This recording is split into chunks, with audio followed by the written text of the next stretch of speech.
What you up to now? Day 2084. The ball is in your court. Sharon Horne-Ellstrom here. These are little bitty, teeny, tiny Nerf balls, but they're supposed to represent tennis balls because our idiom, our expression today is the ball is in your court, and it comes from the game of tennis and the world of tennis. Maybe basketball. There's some debate over that, but probably tennis. And since I love tennis and played tennis for a lot of years until I lost the vision in one of my eyes, tried for a decade to play tennis, but I was not successful at achieving any sort of ability to actually consistently play the game. So I finally decided that I would pursue other interests and I would have to let tennis go from my personal activity list. So the ball is in your court means it's up to you to take action. So it means that it's your turn. It's your next step. And it was interesting when I researched it. There's a lot of stuff online about what do you say to somebody when they tell you the ball's in your court. And basically, you just don't say anything or bye, smell you later. Not sure that's necessarily the appropriate response for all situations, but that seems to be what came up the most.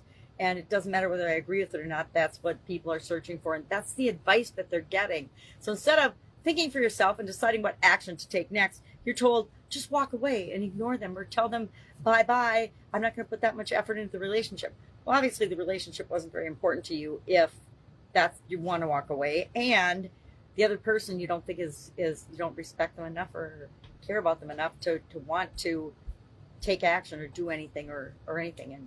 And walking away isn't always the only response that we can take, right? So that was our idiom for today. I like this idiom. I think it's a good one. It reminds me that it's always up to me to decide what's next or what action I am or am not going to take, or if I want to take any action at all, or if I want to pursue something or not. I get out of things what I put into them, just like you do. And so we get to determine how our life is going to go. It doesn't always feel that way because of outside forces, but we always have the ability to decide how we're going to respond or react to something. Today is day 284 of the Get Your Goals Annual Challenge, and we're rolling into the SOAP framework starting tomorrow. So today I wanted it to be kind of an easy task. I'm actually getting ready to go on a trip, and so I have a lot of activities that I need to do around the house as well as to prepare and get ready for the trip, because I take my show on the road, right? I take and do my videos with me, and so I have to plan, what am I taking, what am I going to talk about, what technology do I need to bring with me, and I really simplify, so I'll have probably really poor lighting for a while. I apologize in advance, but not really, because it doesn't really matter. It's what's the message, not how do I look, really, because look at my hair today.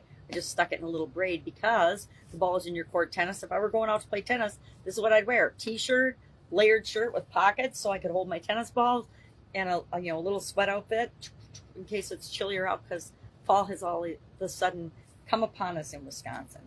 But we are just brainstorming today what area of contribution, meaning how do we interact with the outside world, do we want to SOAP starting tomorrow. We'll go into the framework. We'll start the S tomorrow, which is our story or our situation, and we'll identify our current and our desired situation. But we need to know, what are we working on first? What area of contribution do we want to consider? Because like every other framework area of our life, they're big, right? That's why we create a framework, is to try to simplify and add some structure to all of the crazy things that make up our life. Sometimes we think we're just this physical being, and we forget about our emotional and spiritual and financial and relationships and the other areas and aspects of our life, right? But we aren't. We are complicated, amazing human beings, and as such, there's a lot of things that go into making us who we are. And contribution, all the other areas of the life framework have been mostly about us, right? Our physical well-being, it's all about us. Our mental and emotional states and well-being, it's all about us. When it comes to the area of contribution, it's about how do we show up in the world? Why do we show up in the world? What do we want to do? How do we want to impact those people, places, and things around us, those causes that we care about? So that's it. That's all I've got today. Like I said, getting ready for a trip, and that always means I have to blow up my schedule and figure out how do I keep doing the things that I've committed to doing, but do them in different areas and while traveling on the road. We're going on a road trip, and then making sure that the things I want to do actually get done. All right. Have an awesome day. If I can help you in any way, ask. Otherwise, I'll be with you tomorrow.